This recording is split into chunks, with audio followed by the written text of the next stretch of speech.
ஃப்ரெண்ட்வுட்ஸ் மக்களுக்கு வணக்கம்.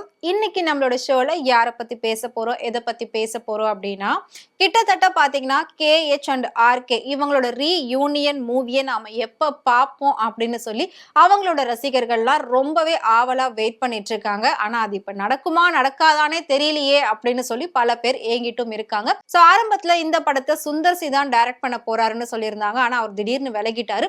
அடுத்ததா சிபி சக்கரவர்த்தி அவர் வந்துட்டு டைரக்ட் பண்ண போறதா சொல்லியிருந்தாங்க. அவரும் விலகிட்டாரு.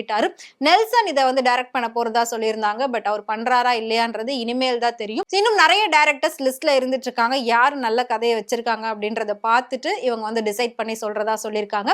ஆனா இந்த படத்துக்கான கதையானது முழுக்க முழுக்க கமல்ஹாசன் அவர்கள் ஏற்கனவே எல்லாத்தையும் எழுதி வச்சிருக்காரு. சோ இந்த படத்துல சூப்பர் ஸ்டார் அவர்கள் டாக்டர் ரோல் பண்ண போறாரு அப்படின்றத கமல்ஹாசன் அவர்கள் முடிவு பண்ணி வச்சிருக்காங்க. இது வந்துட்டு சூப்பர் ஸ்டாருக்கு 173வது படம். அது உண்மையிலே பயங்கர பெஸ்டா கொடுக்கணும் அப்படின்னு சொல்லிட்டு தான் ஒவ்வொருத்தருமே பார்த்து பார்த்து கதை எழுதிக்கிட்டு இருக்காங்க. அதுக்கான ஒர்க் அவுட்ஸ் எல்லாமே ரொம்பவே சூப்பரா போய்கிட்டு இருக்கு. பட் இந்த படத்துக்கான மியூசிக் டைரக்டர் கண்டிப்பா அனிருத் அப்படின்றதுல எந்த ஒரு மாற்றமும் இல்ல அப்படின்னு சொல்லிட்டாங்க. சோ கண்டிப்பா இதுக்கு வந்து அனிருத் தான் மியூசிக் பண்ணுவாரு. ஏன்னா அவர் வந்துட்டு ஆல்ரெடி நம்மளோட தலைவருக்கு மாசான மியூசிக் எல்லாம் போட்டு வேற லெவல்ல வைப் பண்ண வச்சிருக்காரு.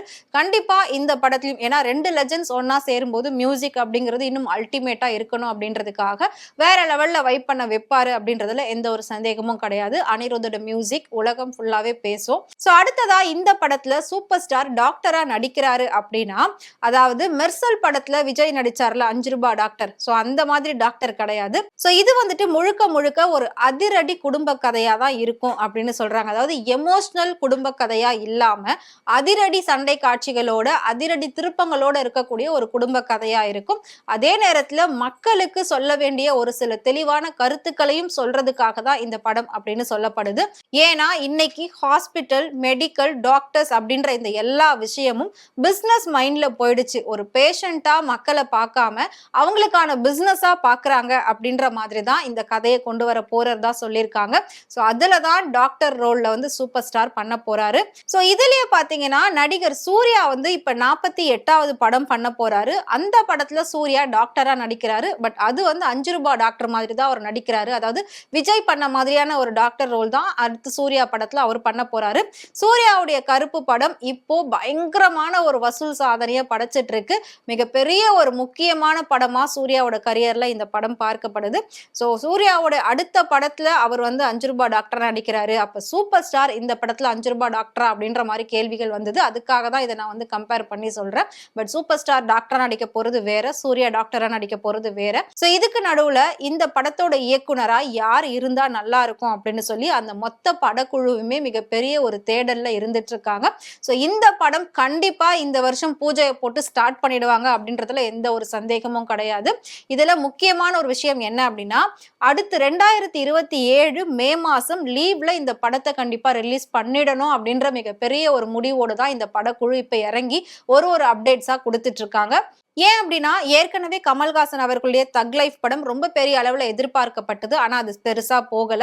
ஆனா நம்ம சூப்பர் ஸ்டாருடைய ஜெயிலர் 1 படம் வேற லெவல்ல போச்சு. கூலி படமும் வேற லெவல்ல போச்சு. இப்போ அடுத்ததா ஜெயிலர் 2 வரப்போகுது. அது இன்னும் சூப்பரா போகும் அப்படின்றதுல எந்த ஒரு சந்தேகமும் கிடையாது. ஜெயிலர் 2ல வந்துட்டு ஆல்ரெடி நெகட்டிவ் ரோல்ல ஷாருக் கான் வந்து பண்ணியிருக்கிறதா சொல்லியிருந்தாங்க.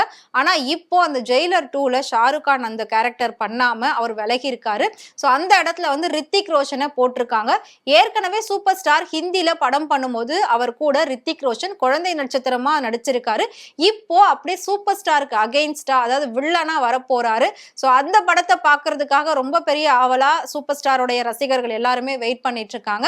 சோ இதுக்கு நடுவுல சூப்பர் ஸ்டாருடைய 173வது படத்தை பத்தின அப்டேட் கிடைக்குமா, அது யாரு டைரக்ட் பண்ண போறாங்க, எப்போ டைரக்ட் பண்ண போறாங்கன்னு தான் எல்லாருமே வந்து அந்த ஒரு பதிலுக்காக காத்துட்டு இருந்தாங்க. சோ டைரக்டர் கூடிய சீக்கிரம் அறிமுகப்படுத்த போறாங்க. மேபி எனக்கு தெரிஞ்சு நெல்சன் தான் வருவாருன்னு நான் நினைக்கிறேன். சோ உங்களுக்கு வந்து யார் அந்த படத்துக்கு டைரக்டரா வந்தா நல்லா இருக்கும் அப்படின்னு நீங்க நினைக்கிறீங்கன்றத மறக்காம கமெண்ட்ல சொல்லுங்க. இதுக்கு முன்னாடி என்ன சொன்னாங்க அப்படின்னா, இந்த படத்துல வந்து சூப்பர் ஸ்டார் அண்ட் உலகநாயகன் இவங்க 2 பேர்ல ஒருத்தர் ஹீரோ, ஒருத்தர் வந்து வில்லனா இருப்பாரு அப்படின்னு சொல்லியிருந்தாங்க. பட் இதுல யாரையுமே வில்லனா காட்ட போறது இல்ல, யாரையும் ஹீரோவாவும் காட்ட போறது இல்ல. கதைக்கு ஏத்த மாதிரி தான் இவங்க 2 பேரை வந்து மாத்தி மாத்தி காட்ட போறாங்க. பயங்கர ட்விஸ்ட் வச்ச ஒரு கதையா தான் இது இருக்கும். சோ ஸ்டெப் பை ஸ்டெப்பா ட்விஸ்ட் வச்ச ஒரு ஸ்டோரி மாதிரி தான் இந்த ரீயூனியன் மூவி இருக்கும் அப்படின்னு வந்து சொல்லியிருக்காங்க. ஸோ நம்ம வெயிட் பண்ணி பார்க்கலாம். இவங்க இப்படியெல்லாம் இன்ட்டு கொடுக்க தான் நமக்கான அந்த ஒரு எதிர்பார்ப்பு ரொம்பவே எகிர ஆரம்பிக்குது.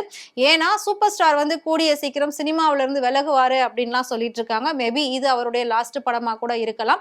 ஸோ ஏன் அப்படின்னா இதுக்கப்புறம் அவர் முழுக்க முழுக்க ஓய்வு எடுக்கணும் அப்படின்னு வந்து சொல்லியிருக்காங்க.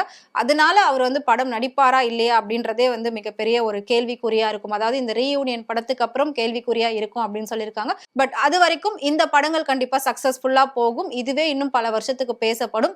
ஸோ கூடிய சீக்கிரம் ஜெயிலர் 2 ரிலீஸ் ஆக போகுது. அதை நம்ம வந்து பாக்குறதுக்காக வெயிட் பண்ணிட்டு இருக்கோம். ஸோ இதுக்கு நடுவுல பயங்கரமான கான்ட்ரவர்சிஸ்லாம் வந்து போச்சு. சூப்பர் ஸ்டார் வந்து பிரஸ் மீட் எல்லாம் கொடுத்திருந்தாரு. ஸோ எனக்கும் மற்றவங்களுக்கும் எந்த ஒரு பிரச்சனையும் கிடையாது அப்படின்ற மாதிரிலாம் அவர் வந்து பேசியிருந்தாரு.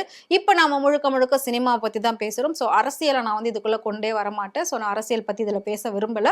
ஸோ அதை தாண்டி நான் சொன்ன இந்த இன்ஃபர்மேஷன் சூப்பர் ஸ்டார் ரசிகர்களுக்கெல்லாம் மிகப்பெரிய ஒரு ஐட்ரீட்டா இருக்கும் அப்படின்னு நினைக்கிறேன். ஸோ கூடிய சீக்கிரம் நாம ஜெயிலர் 2ல சூப்பர் ஸ்டாரை பார்க்க போறோம். அடுத்ததா ரீயூனியனுக்கான ஷூட்டிங் வந்து ஸ்டார்ட் பண்ண போறாங்க. பட பூஜை போட போறாங்க. அதுக்கு முன்னாடி மியூசிக் எல்லாம் வந்து வெளியிட போறாங்க. அது எல்லா விஷயமும் வரப்போகுது. அடுத்து ஒன் பை ஒன்னா நம்ம நெக்ஸ்ட் வீடியோல பார்க்கலாம். அதுக்கு முன்னாடி இந்த சூப்பர் ஸ்டார் அண்ட் உலக நாயகன் இவங்களோட ரீயூனியனை பார்க்கறதுக்கு நீங்க ஆவலா வெயிட் பண்றீங்க அப்படின்னா மறக்காம கமெண்ட்ல சொல்லுங்க. இதே மாதிரி இன்ட்ரெஸ்டிங்கான cinema updates day by day தெரிஞ்சுக்கணும் அப்படின்னு நினைச்சீங்கன்னா மறக்காம ஃப்ரெண்ட்வுட் சேனலை ஃபாலோ பண்ணிக்கோங்க.